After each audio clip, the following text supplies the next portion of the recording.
Hang on. I got to get Chase in here.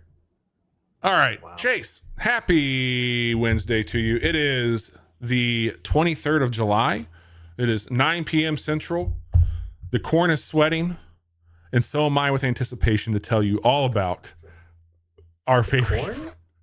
Do I know this phrase? Is this phrase from something? Oh my God. This can't be real. This cannot be happening right now. I don't know. Oh my God. One of the things I love to nerd out on that like you and I have not really touched on is weather. Yeah. I've only had to be there when bad weather's happened to you. I haven't got to talk to you about the glorious season we are in, my friend, which is the Midwest corn sweating season. I'm not familiar. This is a real thing. This is an absolutely real thing. Okay, so this time, corn sweat. I'm about to learn you. Let me pull up my data for you. So basically, the way that this works, you evaporate, right? You know, when you go outside and it's really hot. I've never evaporated, but sure, I'm familiar. You with sweated, how it correct? Works. Yes. So basically, right now, we are in a period where high evaporation points of corn is taking place. And here in the Midwest, which is where we're located, we are surrounded by corn. So much corn. That is true. How many acres of corn do you think we have between where we're at here? I don't even think I could tell you how big an acre is at this point. All right. This is basically like Illinois, Midwest, Missouri, Iowa. They call it the Corn Belt. There's 12 million acres of sweating corn here. And what happens I still don't know what sweating corn means. So a corn kernel is full of water. It's very dense with water.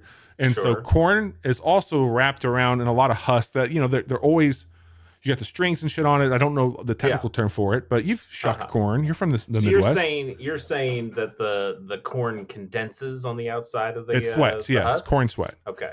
And as that happens, when it sweats because of the heat, it begins to evaporate. And you have 12 million acres of sweating corn happening in this area. This is 48 billion gallons of water a day that it's filling. That's about 73,000 Olympic-sized swimming pools of sweat going into the air from the corn. Are you reading these off notes, or is this just information you have in your head all the time? I have read this a few times today, so it's in my memory bank, but I have read this before, and I will continue to repeat it. All right. So that is why we are experiencing the blasted heat wave right now. What you are Satan's anus right now is due to sweating corn. Okay. Just fucking pop. Why? You're better when you pop. Why are you sweating? Just pop already. What's that? Wouldn't the additional water from the corn in the air make it cooler? No, that's where humidity comes from, my friend. So it's trapping all that. But humidity and heat are two different things. Well, I can bring both if you want, but I'm bringing the heat tonight, and that is facts on corn sweating and a data-driven approach to this month's deep dive, which we are celebrating the best games to come out on our birthday. Chase, when is your birthday? Not for a while, October 14th. And my birthday happens to be a week from today, which is why we're recording the next podcast on Monday for those of you tuning in live. It's almost like we planned for this deep dive to be around somebody's birthday. Yeah. To do a birthday one. So we're gonna talk about those games. We're gonna check in on a few others, and we'll keep telling you about the corn sweat whenever you want. It's a big birthday for Bobby. This is I think. Is there any more milestones after this? You can be a senator, right? That's 35. Yeah. Yeah. Or is president 35? I can't remember. Well, at this point, you need to be like 80 years old to be and a pedophile. That doesn't hurt. Yeah, it should, but it doesn't. It doesn't. I'm turning 40 next week, and that is a very weird thing to say because it has very little weight that I thought it once would. And I feel very young in my mind. I feel very old in my bones. When can you join? When can you die? AARP? I think it's 50 something, if I'm not mistaken. You can join AARP at any age. Okay. So says the website. Start them Though while the organization is primarily focused on serving individuals 50 and older. I thought So, so. Bobby, you might want to get a head start on that. I'm trying, man. Yeah, it's weird. It's exciting. I am the youngest amongst my friends that I graduated with. I'm also the younger spouse in this marriage. And Does it feel weird being the old guy on this podcast then? If everywhere else you're the young guy? It's a little like, even with you and Johnny, it was always strange being like that much older, because I've always been I typically hang out with older people. Is like just how it's always been. I think physically I'm very big. I think that always, like, people associate size with age. Well, you're a podcast cougar then. Like everywhere else, I'm a podcast cougar. That's exactly how my wife introduces me at dinner parties. You are not that much older than I am. You've got. It was you, Johnny, me when it was a threesome. Yes. And I think that you're 3 or 4 years younger than me, correct? I'm 5. I'm 30. What am I? I'm 35. That's what I am. Okay, 5. Yeah. Well, you'll be 36, right? I'll be 36 this October. Okay, so 4. Yeah, man. If that makes you feel better, sure. You know, my hairline solved that when I was 20. Yeah, I went going bald at 20. They thought I was 40 then, so this is just another victory lap. But we are going to talk about some really cool things. There's some all my podcast co-hosts are bald. Yeah, it might be a thing where you're just trying to peacock around us. Maybe you're like a picture of Dorian Gray situation. God. We're going to do our best. Probably have like a 25-30 minute convo on games, and then spend the back half of the episode talking about our list here. Let's get into it. Will also be games. It's games all the way down. Games across the board. Do you want to check in on what we've both been playing, or do you want to? It's the only thing I got, so sure. Let's talk about some Death Stranding. I think the last few weeks we've been very heavy-handed in it, which I love. I'm enjoying the conversation, but knowing we got some new games in a deep dive, let's try and keep DS2 talk concise. They made a second DS.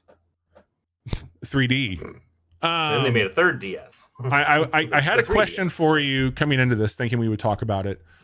Yeah, has your enjoyment of the game sustained, fallen, or grew since the last time we talked about it? I think I was texting a friend about this earlier today. I'm really enjoying the moment to moment moving stuff around, getting new little trinkets and gadgets. And making deliveries. I enjoy that quite a bit. I just got the ability to bag animals. You did. And put them in boxes and carry kangaroos on my back. And that's fun. So I'm enjoying those moments. I still think the story is weak. Oh yeah, terrible. Weak and or bad. I can't. There's just something about not having the novelty that the first game did. Of ooh, what's that? What's this? How's this thing work? Where's this thing going? Who's that guy? And this one is. I know most of the people. I did meet a new character. We were talking about her before we started the show. But she's not really consequential to like the story thing that's going on, to the big questions. And I feel like, hey, the big antagonist showed his face once in the 20 plus hours I've put in so far. And I'm like, that okay, and he just hasn't shown up again, and nobody's talked about him really. Same as it ever was. The big mystery about what's happening with your BB. I don't know. We'll get to it. We're looking into it. You just keep on connecting the place. And I was just like, why am I doing any of this? What's the character motivation for some of this? Like, it just feels a little thin. Terribly thin. Which I didn't feel from the first game. The first game was weird batshit stuff and a bunch of new characters and everything. Like, going to a new place felt like there was so much new stuff that was happening. And this time it just feels a little more staid. Um, but it's still fun to make deliveries. It's still fun It's to cathartic as shit, man.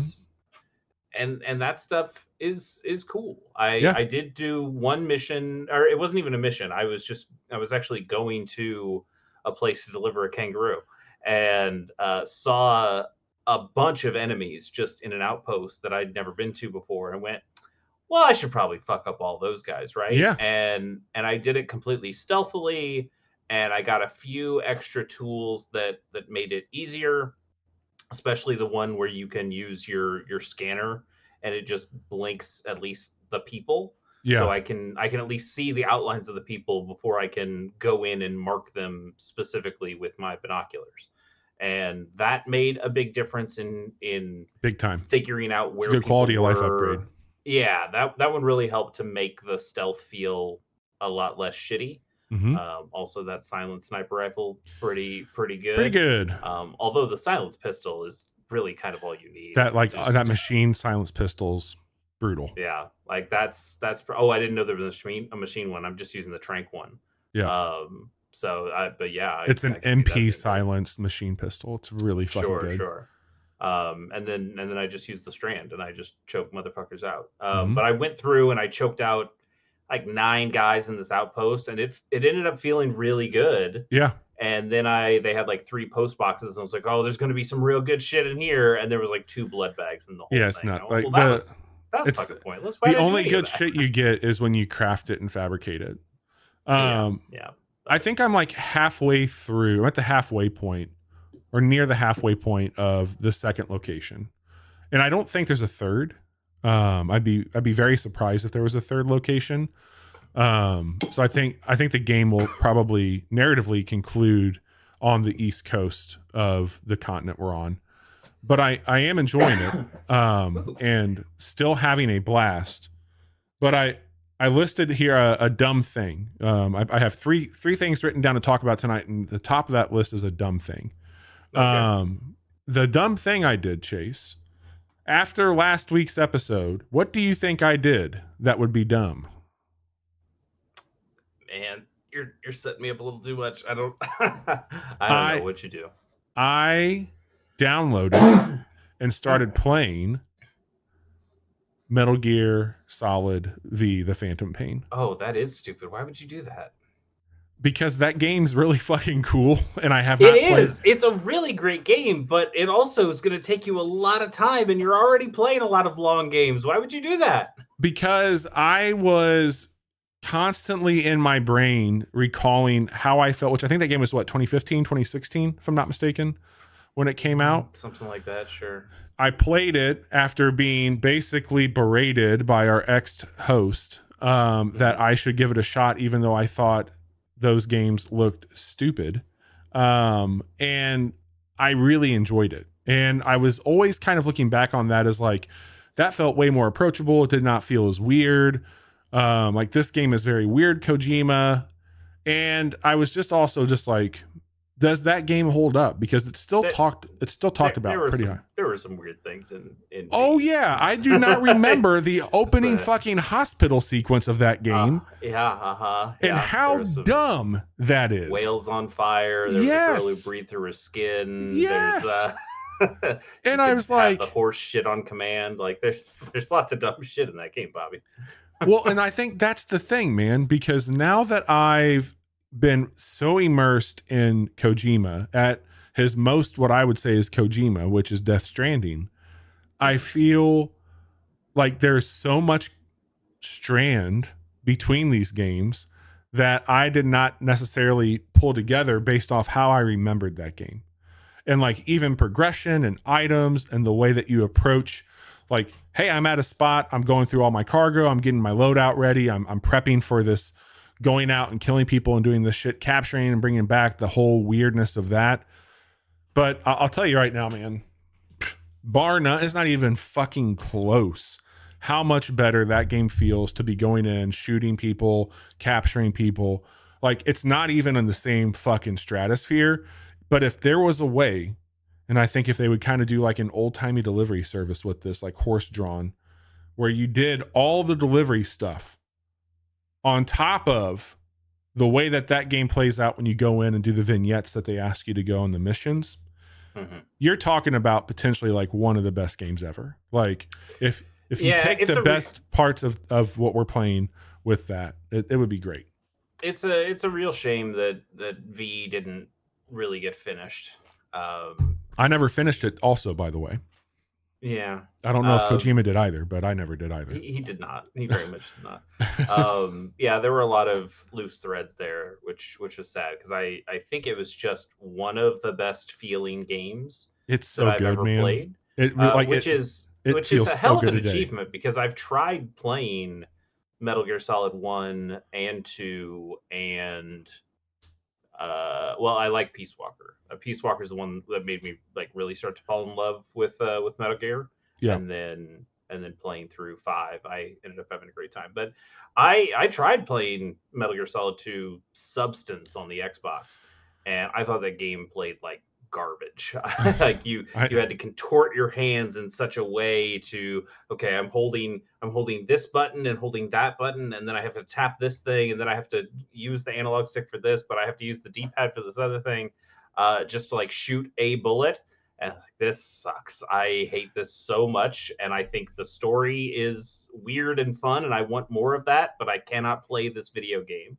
So to go from that to just one of the best feeling video games I've ever played is really impressive. And I think Death Stranding and Death Stranding 2, for the most part, feel pretty good to play. They don't feel as good as Metal Gear Solid 5.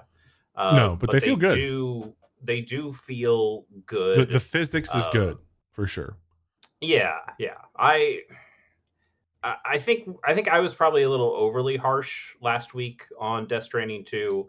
I don't think I disagree with any of the things that I said. I think just my tone made it feel like I was more against that game than I am. Sure. I think it's a fine game, but I don't think it really holds up all that well compared to the first one. And I think the story is mostly to blame for that. Yeah, I agree. But I have really enjoyed. I just started playing. She Blinded Me with Science whenever my helicopter lands, and that's really dumb and good. Sure. But I might fuck around with that here and there. It's just a fun thing to pop into and do a mission. I would really like you to play a little bit more so you could tell me about the forward operating base part and how much that's forced now. Because I never played the game once they made that more mandatory. Okay. And having to like go in and defuse other people's forward operating bases or do something, or like yours was being attacked or something, so you would constantly have to go back to your own forward operating base, and that just felt like busy work that I didn't want any part of. But when I played that game clean when it first started, you didn't have to do any of that shit. It felt great. There's a couple games that I feel like I could go back to on Casual Fridays, that I can play solo. I think that would be a cool game just to periodically do some stream with. It feels very with its mission-based structure. That makes a lot of sense. But there's two other games that are brand spanking new. One more so than the other. Sorry, before you go, I really cannot wait for them to put out the Metal Gear Collection Volume 2 that will have Peace Walker on it, because I swear to you, I will play Peace Walker again on my Switch. I will do that. I'm gonna check out. I played it through on my PSP. I played it through again on the Xbox 360 for the HD version, and by God, I will play Peace Walker again and shoot those Monster Hunter guys again. That sounds like a Chasey K Play series. It could be. Yeah. Ooh, that would be a long series, but I might do that. Yeah. I got two games for you, Chase. One of these games you actually got for me, and we'll kick that one off since we're in the spirit of birthdays. He Is Coming is a game that surprised me leading up to. Wow. Ooh. I bet it was a surprise. 1 out of 3. We talked about this on our July preview. It had not been on either of our radars, but swiftly went up that radar, I think. And it is, I'm here to tell you, He Is Coming is very good, Chase. You should definitely get a chance to play that. This is made by Chronicle. Is it Chronicle? I think Chronicle is what they're called. And I believe this is the only game that they've put out. It is in early access. It is currently $9.74 on Steam, normally $15. I believe it's also on Xbox consoles and services right now, but I do not know if it's on anything else. This is in a lot of ways Loop Hero, but especially the look. Like, yeah, it has kind of those, crude's the wrong word, but it is like of an era of old PC game pixel art. It truly is. I don't think it's got as that look to it for sure. There's definitely strategy to it, but I don't think to the degree of a Loop Hero where you had the tile placements and then you had kind of the village management that you were trying to unlock stuff with. But there is a strategy on basically builds that you would go for on this, because it's a whole game about like there's essentially I think like over 300 different combinations or items that you can get, and you unlock those by completing challenges in the game. Some of those challenges are pretty generic, like, hey, beat this boss for the first time. And when you unlock one of those, the way that you unlock more things is that it's based off unlocking similar challenges in adjacent places to your big skill tree board on where this is at. So it kind of expands out that way. And these are all RNG style chests that you'll get. You're collecting gold per battle, and then there's spots where you can buy things via upgrades. It's much more like when people bandy around the word roguelike a lot, but this is like Rogue, like it's very video much game like Rogue, in that you are walking around an area that a black space, and it's only when you navigate through those spaces that you start to open up the map so you can see it. You have random encounters. I mean, the random encounters are not Rogue, because you would see enemies on the thing in the little ASCII art. But in this one, like you are like walking around these paths and running into enemies and fighting them. And it just, the Loop Hero thing, I think that puts a lot of ideas in people's head of what this game is. Yeah. And I kind of want to stress, it just looks like that. It looks like that to a degree. Loop Hero, it's much more about the look. The battling is exactly the same. Plays. Battling is the battle is auto. Yep. Interesting. Okay, so maybe a little bit more like Loop Hero than I thought. I think it has a little bit of the Project Triangle strategy stuff to it, where you start with like 4 item slots. So you have your weapon that you can upgrade, or you can get different versions. And so far it's like vampirism, thorns, that sort of thing that you can have on it. But then the slots go clockwise, and that's when they proc. So depending on where you have things in those slots can trigger like the type of build or effect that you have from it. At one point you'll expand those. The other thing that's a lot like Loop Hero is there's a day-night cycle. So Loop Hero, you would do a loop, or there would be a daytime, and that would trigger other events in there. At nighttime, the best way I can explain it, things kind of become like Pac-Man, where enemies are static whenever you play the game. You're the one moving around, but at night, enemies will track you down and chase you. There are campfires. If you go to a campfire, you can rest till the morning and restore your health. But those are like the only similarities outside of the looks, I would say, that you're navigating with this. After a certain amount of time, you'll have a random encounter with a boss. I sent Chase the biggest fucking boss I encountered, because most of them, Chase, up to that were like, oh, this one's got 5 health. Oh, this one's 15 health. Look out. Yeah. Here's this guy, 50 health. What was he? The king of the Blackbriars or something like that? Yep. And I got him down to 6. I almost had him. I had a really good Thorn build I was going for. And I've had a vampire build I've done, and I've had a Thorn build I've done. But the gear is very similar. It's based on 3 stats. You have 4: health, attack, armor, and speed. And speed obviously is what order you go in on fighting. Your armor is just that. It will negate any physical damage to your health, and then your attack, you can get random modifiers to it. The build stuff's really cool. It's a very fast game. It's easy to like get in, very quick to get out. Like, I like the pacing of this, the style of this. Like, it is fucking awesome. So I thank you so much for the gift. It is hitting the right notes for me. It's definitely one I want to stream with you. Huh? It was on sale. It was on sale. All right, I'll do my best to keep this next one brief, but I've been playing Donkey Kong Bonanza, and it's so good. Like, I don't want to bury that lead any further. Like, there's nothing like the Nintendo magic when they get it right. And I think this is one of those special games that it is weird in a way that Super Mario Wonder was. It's weird in a way that like Tears of the Kingdom was, and like how you can build these random fucking things and just an incredible sandbox to play in. It reminds me so much of the early 2000s GameCube Hulk games where you could just destroy everything when you go through it.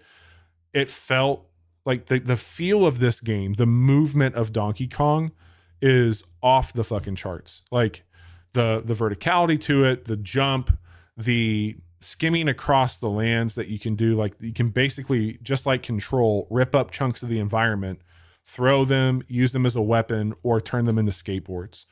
And it's just like when you jump, if you're holding something and you jump and you're like, I'm going to use this actually as a skateboard midair, you do like this really cool kind of propel jump.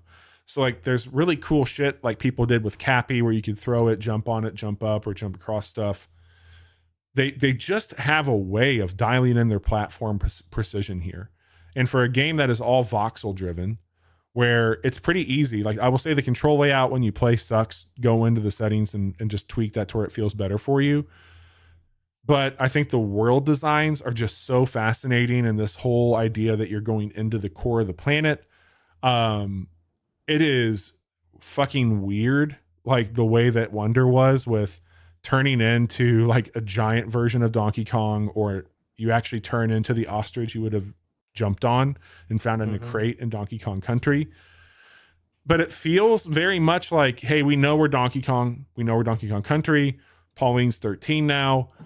This is a weird, like very deep fucking weird environment. Unlike any King Cruel shit that I saw, like you're actually going up against a gang of monkeys in this one. It feels a lot like Wonder, or not Wonder, Odyssey. It feels a lot like Odyssey. Yeah. Yeah. In that even the enemies, like Odyssey also had, what were they, bunnies? A group of like weird wedding bunnies that you were fighting. Yep. And I have not played this game yet, and I probably will at some point. I'm not dying to play it, even though it sounds like it's quite good. But I think there is something that this game feels a lot like they just took Super Mario Odyssey and Breath of the Wild and said, "What if they kissed?" And that's what this is. And that sounds nice, but those are also games that I've played before, and they're to a degree, man.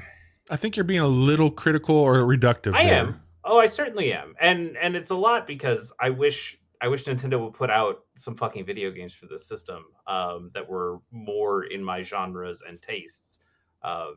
Even if this one is very good, it still bugs me that this is all we got.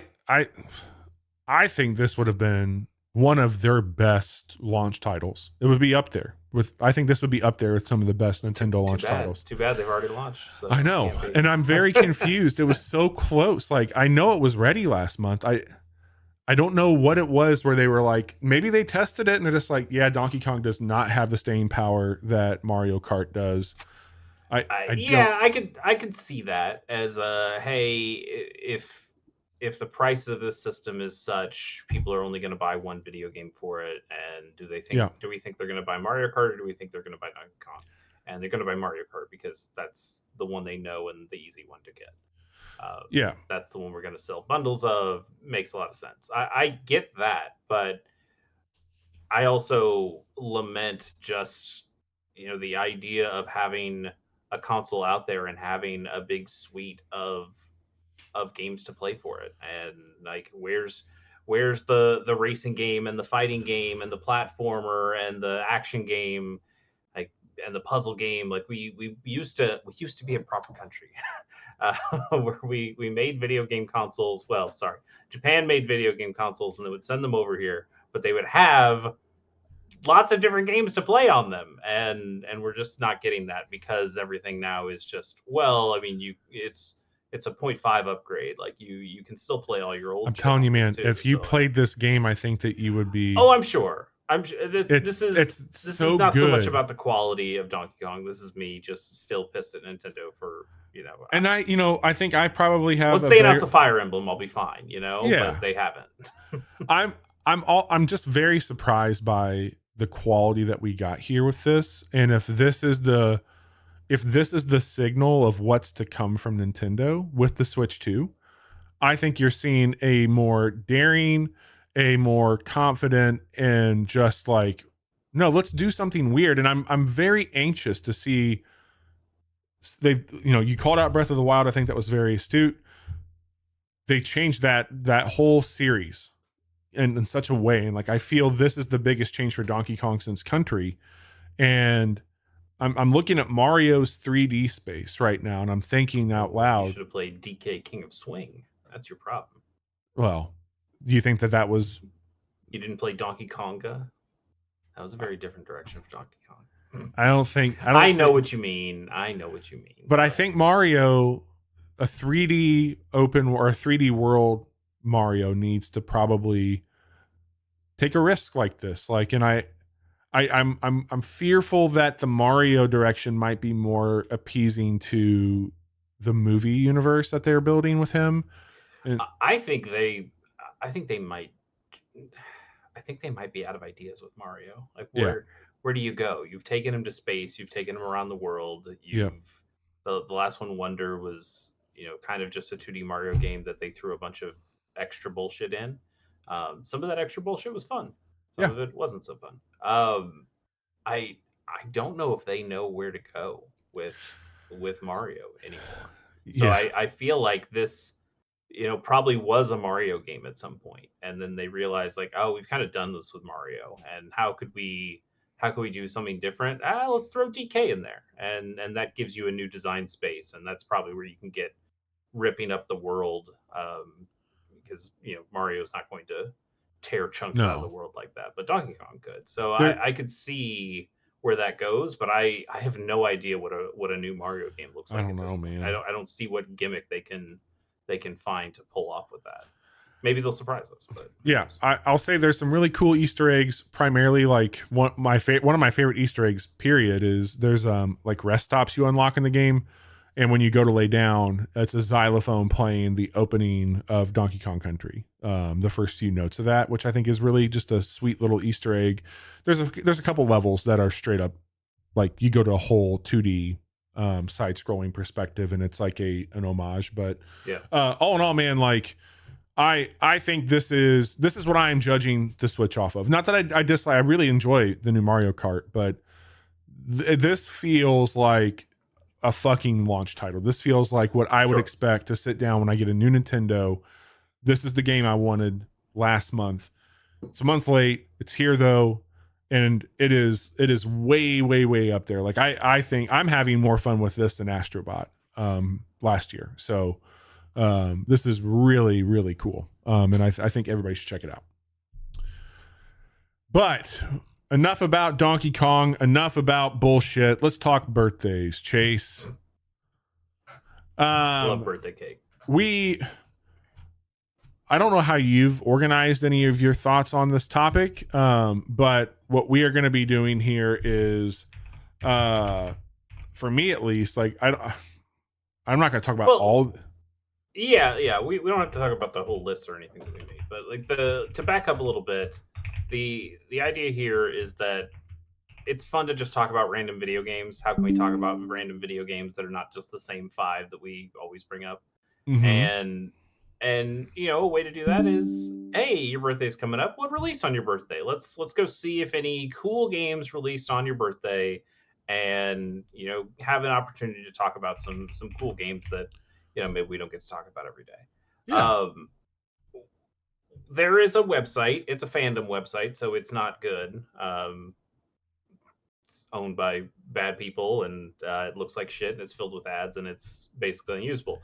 But it does break down video games released on specific days, and you can type in a date there, and then it will give you a big list of all the games that supposedly released on that date.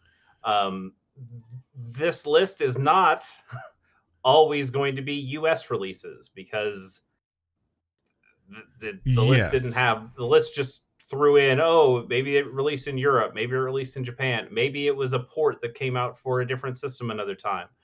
They just threw all that shit in there. And also, some of these dates are a little dubious. There's especially the further back you go, video games didn't have specific release dates. Nobody knows when the original Super Mario Brothers actual release date was, because kind of the answer was, I don't know, we just sent a bunch of copies to places, and when they got them, they could sell them. There wasn't really a street date to break. They just started selling them as soon as they got them in. So I'd say, at least before 1990, and probably even after a decent amount. There's a little murkiness, and often they would just kind of tell you the month or sometimes even a season that the game would have come out in. So we're probably not going to get a bunch of old titles on here. I've got one, which again, I is set somewhat mine, dubious, but I've got one. I mean, we talked about at the top of the episode, I'm turning 40.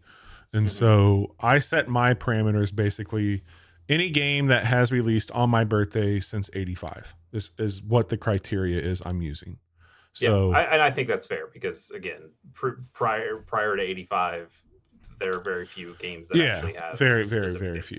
So I'd say, let's talk about at least 3 to 5 a piece. See where we go. You want to start, birthday boy, and just tell me about some games that showed up on July let's start 30th? with one that may or may not be accurate here, because I've seen conflicting information on this. But allegedly, on July 30th, 2001, I can't say that I got this on my birthday. I can't say I played it until maybe later in life. I don't even think I played all of it. Pokemon Crystal. Ooh, July 30th, 2001. Honestly, that beats the fuck out of any of my games. And that's not even the best one I can hear to talk about. But I think that it's either I've seen July 29th, but I've also seen like on Nintendo Fandom, July 30th. But yeah, like we also talked a bit about this before the show. Traditionally, Chase's birthday being in the fall is probably more ripe for a release window than like a summer release. July's that's changed. That's changed. The more modern we've gotten, but there definitely was a time where the prevailing wisdom was people don't buy video games in the summer. They only buy them because kids are out doing shit, season. Whatever, vacations, all that. So yeah, Pokemon Crystal, I think pretty revered video game by a lot of people. Pretty good one. Pretty good one. Yeah, like Wikipedia lists it, the North American release as the 29th, but again, some of these dates are a little wishy-washy, so I'm happy to give you that one. All right, fair enough. What is one that came out on October 14th? All right, I will also give you a wishy-washy one, because the Nintendo Wiki lists this one as an October 14th release, but again, kind of not sure. Super Mario Brothers 2 or Super Mario Brothers USA released in America. That's a fucking gargantuan of a game. It's a pretty cool one. Yeah, again, nobody knows when Super Mario Brothers was released exactly, but we've got a general idea of when 2 released. And 2 was a different game before Mario, right? Is that correct? Yes, that's the Doki Doki Panic. I almost said Literature Club. Like, nope, that's a different game. Very different game. That was the Doki Doki Panic. That's why Super Mario Brothers 2 in Japan is different than Super Mario Brothers 2 here. And then it got re-released in Japan as Super Mario Brothers USA. It's 2's cool. 2 is weird though. I like 2 a lot. I'm a big Shy Guy fan. Shy Guys come from 2. A lot of like weird Mario stuff. I think Super Mario Wonder is a spiritual successor to 2. I think that's fair. They've done a couple of spiritual successors to 2 in a way like that, and I think Wonder definitely has some of that DNA in there. Sure. Yeah, 2 was. I played a lot of 2 for sure. Yeah, 2's cool. Another one here that I think you will be a little bit jealous of, because I haven't hardly played this game at all. July 30th, 2007, Picross DS came out. Ooh, pretty good one, huh? Pretty good one. That's not your favorite Picross, right? No. Picross 3D, I think, is the one that I really 3DS, like. right? No, it's Just 3D. it's on the DS. They made Oh, Picross drop the 3D S. It's round sexier. 2. Picross 3D round 2, I think, is actually also on the. I can't remember. When's the last time you played a new Picross game? I think like Sega or Konami put one out on phones, Okay. and I played a little bit on one of those. Okay. There was a Pokemon Picross on the 3DS that I picked up that was okay, but was not there a very Jockey good. one that came out on the Switch? Pocket Card Jockey is not a Picross game, no. Okay. Be a lot cooler if it was, huh? I don't know. Talk to the Musume people. They know more than I do. I didn't put years for most of mine. I probably should have, but I'm just like, I just grabbed a handful of these. Let's see here. I was trying to use years to help me make sure I got it right. Like that makes sense. Yeah, I'm just kind of pulling shit on my ass here. Elekhead came out on I birthday. do remember that coming out on your birthday. That was a cool fucking game. That was a neat little game. I enjoyed Elekhead. Cool art style. Came out on my birthday. All platforms, everywhere. There was a lot of buzz on that, no pun intended. But I kind of feel like it came and went. Lights really went out on that one. We did we try to play it on a stream or something, and you got stuck? I got stuck. Yeah, I can't remember why we got stuck. It was like not triggering. There was something where you had to like be in a proximity to it. Maybe I couldn't get a torch. I remember it now. I ended up finishing that game later and having a pretty good time with it. Yeah. That's awesome. They should make a second one of those. Another game that came out on my birthday that I am, again, not a huge fan of, but I appreciate that it's there and staying on brand. Mario Strikers Charged released on July 30th, 2007 on the Wii. I don't have a strong affinity for the Mario Striker games. I know some people love them. I don't know if this is one that people liked a whole lot or not. But I think the one that came on the Switch most recently came and went and wasn't. Yeah, a little bit. I know there's some fans of the Strikers games. I mostly stick to tennis and golf for my Mario Sports. But I there were at least a couple of Strikers games that were pretty popular. Yeah, my memory. Let's see here. All right, I don't I honestly don't have a whole lot more USA ones, so I'm gonna have to cheat a little bit on some of these. But there were a handful of pretty cool games that came out on my birthday in other regions, like Burnout 3 Takedown came out in Japan on my birthday. That's a hell of a game. That's very cool. But Takedown is so good, and I feel like nobody talks about it because Burnout Paradise came out after. Well, so Burnout Revenge came out after that, and that people liked that game a decent amount. But then Burnout Paradise came out, and nobody talked about the previous Burnout games ever again. And that's a real shame because I think Burnout 3 Takedown fucking rules, and yeah, it deserves to be talked about more. The crash mode, that like the dedicated crash mode from Burnout 3 Takedown is still one of the coolest mini games. It's very, very cool. That's ever been made. That's a good one. Got lucky again, Chase. Going back in time a little bit further though, 1999, July 30th, 1999, Command and Conquer came out on the 64. Oh, on the 64? Ooh, wonder how that felt. I don't think I've played a real-time strategy game. Certainly did not play. No way. Yikes. Yeah. I have some weird ports as well. Apparently this one. So, okay. I'm accepting this one as true. It just said October, but I'm saying, it was probably October 14th. The NES port of Romance of the Three Kingdoms came out. So, all right. They knew. Somebody knew. That is not the best version to play of Romance of the Three Kingdoms. But it came out, and somebody had to know. That one's just for me.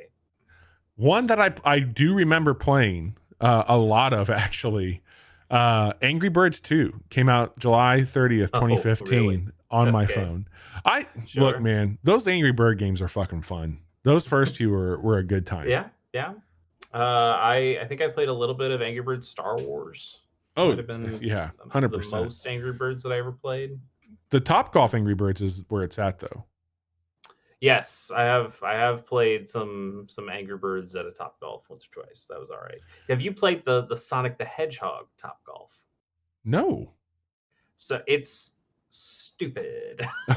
uh, in that It's the day that ends in basically Y. anywhere you hit the ball, uh, you look up at the TV screen after you've hit it, and it will find a reason to go through a bunch of loop de loops and fly and bounce on a bunch of springs, and then Amy Rose will show up, and you're like, 500 points. Somebody starts that was a gooning. terrible shot. Why did I get just as many points as this other person? I feel like it's just something for kids to like hit the ball anywhere, and then they still get to see the Sonic animation. Sure. Yeah. But yeah, all right. The Sonic Top Golf is pretty stupid. Speaking of Sonic Adventure for the Dreamcast released in Europe on October 14th. How about that? Pretty cool. The first Sonic Adventure I did not play much of because I didn't own a Dreamcast, and I think Sonic Adventure 2 I don't know if that was a launch title for the GameCube or if it came out really soon after. But 2 came to the GameCube, and then Sonic Adventure DX came much later. And so I didn't play the first Sonic Adventure. I really just played the second one, and that's the one I fell in love with. I played the first Sonic Adventure at an EB Games, sorry, it was not EB Games. It was Electronic Boutique back then. Ooh. And I played that opening level with the killer whale. Oh yeah, like racing from that thing. And but I played that for like 10 minutes before my mom picked me up from the store at the mall, and that was really the only Sonic Adventure 1 I've ever played. But Big the Cat, pretty cool. Big the Cat's always really cool. Chase, what about Soul Calibur Arcade coming out July 30th, 1998? Sure. Man, you got some old ones in there. Well, you might not know by looking at me, but I'm old. Yeah, man. Well, also, I think it's safe to say that like there was generational runs happening in both music, video games, and movies from like 96 to 2000. Like that stretch, that 4-year stretch was insane. If you think about what was coming out, what released on all those mediums, like insanity on the quality of what we got. I feel like that is true for any era, but like that was the era that just mattered to us because we were becoming teenagers at that time. There was Bobby, come on, let's admit it to ourselves. Like we were just in the right age bracket for these things. Think about The Matrix came out in 1999. Mm-hmm. You had The Lord of the Rings right thereafter. Like basically, I think it was shown in 99. You had Pokemon come out. You had Ocarina of Time. I don't disagree that there were great things that came out then, but I'm telling you, man, would also point to games that came out just a few years ago because they were also in somebody's teen years where it was. I'm telling you, the generational shift that happened, the leap in technology that was happening at that period in time. Also, like we were using computers, high-speed internet was coming out. There was so much taking place culturally.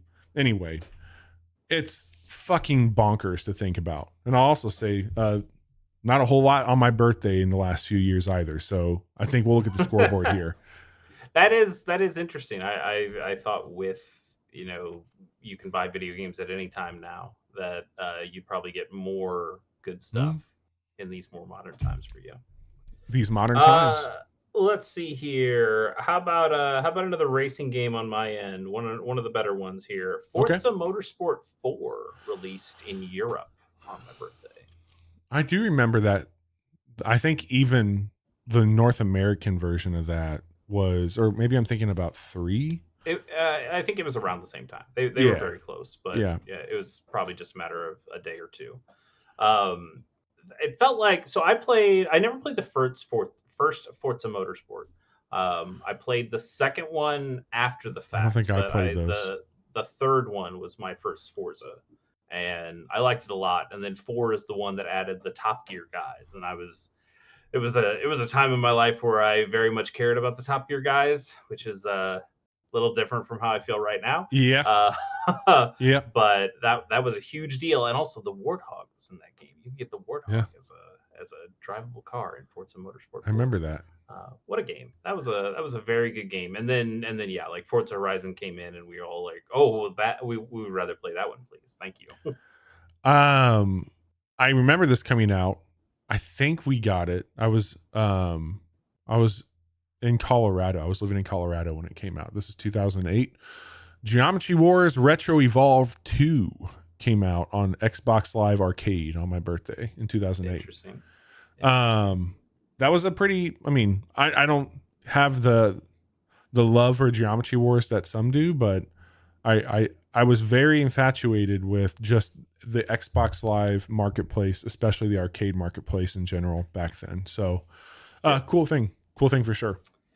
It's the PC version, but WWF Raw came to the PC on October 14th. I played this on my original Xbox, and the thing I loved most about this game, I think the wrestling mechanics were fine. You know, they weren't no mercy in the N64 ones that everyone loves, but they were fine. The cool thing was that this is the time, you know, the original X. I almost said Xbox One. The original Xbox, where you could play and rip your CDs to the Xbox storage itself. 100%. So the best thing I could find, the best thing you could do is play your tracks over a racing game, and you could just, you know. I used to do it with Skate on 360. That's awesome. Yeah, Skate was another good one. But the other best thing you could do is have your wrestler's entrance music, your custom wrestler's entrance music, be whatever music you decided to put in. Oh my God. CDs, and that fucking ruled. Oh, it was so good. That's awesome. They also had the Goku Super Saiyan hair as an option for the creator wrestlers. So, you know, of course, every creator wrestler I had Super Saiyan hair and was ready to fucking go. Oh my God. That game ruled. The best part of that, the actual best part of that game is that you could kind of construct the shows. So you actually like went through the different shows and was like, okay, your character, you could choose one of the wrestlers there, or you could have your own created character. And you were actually going through weeks of television. It's like, okay, on Raw, you're doing, you know, a backstage segment. You're not actually wrestling this week, but you know, you get to choose a couple things about here. Or you get in a fight backstage, and okay, now you have a title shot that's coming at this pay-per-view, but it's because of all these other things you've done over the course of the weeks of TV. That was a cool game. That was a really cool game. I had no idea about the PC version. That might be a terrible port, who knows, but I remember loving it on the original Xbox. I'm gonna rattle off like 3 really quick and then tell you my favorite one. So really quick, just a few ones. The Last of Us remastered. Whatever. To be fair, they released The Last of Us remastered every day. That's fair. So one of those days had to be. Echo the Dolphin came out in 92 in Japan. And then there was another one on here I was going to call out. Oh, yes. Mortal Kombat Special Forces came out in 2000. But none of these could ever take the cake, Chase, because in 1999, again, the 96 to 99 period, a little game, Mario Golf 64, came out on my birthday. And I do remember opening that on my birthday. It was fucking awesome. It continues to be fucking awesome. Mario Golf rules. Kiss my ass. What? I like Mario Golf. I know. I'm sorry. I got really worked up there. I don't know why I took that out on you. To be fair, I don't think I've actually played the 64 version. Oh, that's the one that like got me really into it. Mm-hmm. So I played the Game Boy Color one. I love the Game Boy Color one. That's one of my favorite games of all time for sure. But I know it had the same transfer pack stuff as Game Boy Color Tennis to N64 Tennis, and I did a lot of that with Tennis, but I never owned Mario Golf for the 64, so I never got to do that with that one. It was cool. I'm envious. That seems great. Yeah, that's a good one. What about you? Any quick fires? Like you, I'll rattle off a handful and then tell you what my favorite one is. Mm-hmm. Let's see here. Sleepy Dogs Definitive Edition. Hell yeah. The one that came out for PS4, Xbox One, and PC. I had that one. Not the original one, but the Definitive Edition. Sleepy Dogs. What a game. Hell What of a game. Sonic Adventure. Sorry, I said Sonic Adventure. Right? Sega Bass Fishing. That's the one I meant to say. Sega Bass Fishing came out in Europe. One and the same. Big the Cat. Basically the same. Yeah, right? Sega's Big the Cat Sega Bass Fishing Edition. I'm telling you, I'm practically giving the money away at this point. That's the crossover they needed. That's why I'm telling you. Died. Yeah. You didn't put Big the Cat and Sega Bass Fishing. What the fuck's wrong with you? But the best one, my number one game here, it was the Japanese release. WarioWare Twisted. Oh shit. That game fucking rules. Twisted on the Game Boy Advance is so good. Damn. One of my favorites. I did a Gamers on the Go a long time ago about, was it specifically about WarioWare Twisted, or was it just about WarioWare in general? I cannot remember, but I believe I had a friend of the show, Zach Fleeman, on for Gamers on the Go. I don't know if that podcast is even still out on the internet somewhere. Maybe it probably is. I think I got them all transferred over at some point. So you could go listen to that. You probably shouldn't, but man, WarioWare Twisted, probably the best WarioWare game they've ever made. I think I'd stick to that. Did you play the one that came out for the Switch? Do what? The most recent one. Did you play that? No. Yeah. No, I did not. And they've tried doing like collections and stuff like that are also good. I like DIY a decent amount too. I thought giving people the ability to make their own micro games was cool. Yeah. But Twisted with the accelerometer stuff was so smart. They did so many innovative things with it. God, what a game. Hell of a game. Birthdays. You know what? We had, I think, combined some fucking bangers that came out on our birthdays over the year. I'd say nothing beats Crystal. Pokemon Crystal, I'd take that in a heartbeat. It's a pretty high one. Mario Golf, though, for a 64, really high for me. So we recapped our birthday games. That was a great idea, Chase. Thanks for pulling some resources together for that. We checked in on Death Stranding 2. We talked about that new indie game, He Is Coming. We talked about Donkey Kong Bonanza. I think the general consensus across all those games are thumbs up from the casual hour, so check those out if you have a means to. And also, Metal Gear Solid V, The Phantom Pain, continues to be a very cool video game all these years later. This week is going to be a shortened week for us because I'm going to be doing some birthday stuff early this weekend.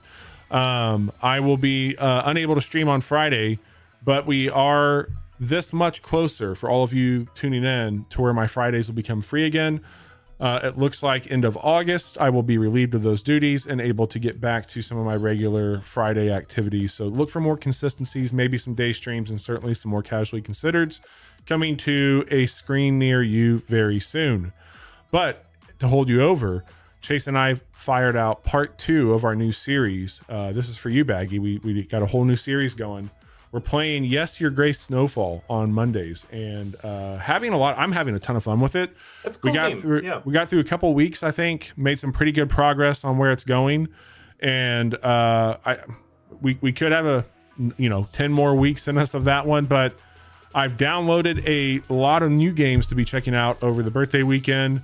I'll talk a little bit about them next week, but there might be a few breaks we take on Monday to show off some of these really cool things that have popped out late July, early August. Monument Valley 3, The King is Watching, He is Coming, all those things that we've talked about our stream demos of. So keep an eye out. You can follow along with all the stuff right there in our chat. But if you also are just running out of time and you need to fill that void with something, Chase is here to give you a few other options. Chase, what do you got going on? Yeah, I've got some slop. Chase Gay Plays. I started a new series a couple weeks ago called Retrenched, where I am going back through Iron Brigade, previously known as Trench. And that game still fucking rules. That game's so cool. That's what we want to hear. Yeah, I'm having a lot of fun rediscovering how great that game is. And you can go watch me play it. Chase K Plays. You should do that. One. Great thumbnail art by Bobby Pease. Thanks again, Bobby, for that. Happy to do it. And then if you're looking for even more, then go check out Pilot Program. That's a podcast that I do with my good friend Pierce Corshane. fellow bald man like Bobby. The best. Very important. Very important that the best of us know are how bald. follically challenged my co-hosts are for various podcasts. But our latest episode just went out earlier this week, and that was on MTV Cribs, which was a really interesting one to do through some circumstances that we had of having to make that work. But it ended up being a really good episode. So go check that out. And then we've announced that our next one is going to be on HBO's The Gilded Age, a show that I've never seen, but Pierce is way into. So I think we're going to be recording that one relatively soon. Pierce hasn't given me a specific date yet for it, but I would imagine we probably record that in the next 2 to 3 weeks. So look forward to that one as well. Seems like a cool show. Hell yeah, man. I'll send you a link. I don't know anything about the Gilded Age, but I just saw like a headline post that's like real world inspirations for characters on the Gilded Age. So I'll send that your way, and you can see where that's coming from. Yeah, it's made by it's written by the guy who did Downton Abbey. So fun. It's got a pedigree of that. Right on. Well, thank you all for hanging out. Chase, thank you so much for helping pull together these deep dive topics. We will be live again on Monday with another podcast. So we are not going to have our traditional casual Monday next week either. So you will tune in on Monday and you will hear us talk about video games. As I mentioned, there's a lot that just came out. We'll have some new updates for you. Play something new in the meantime, or old.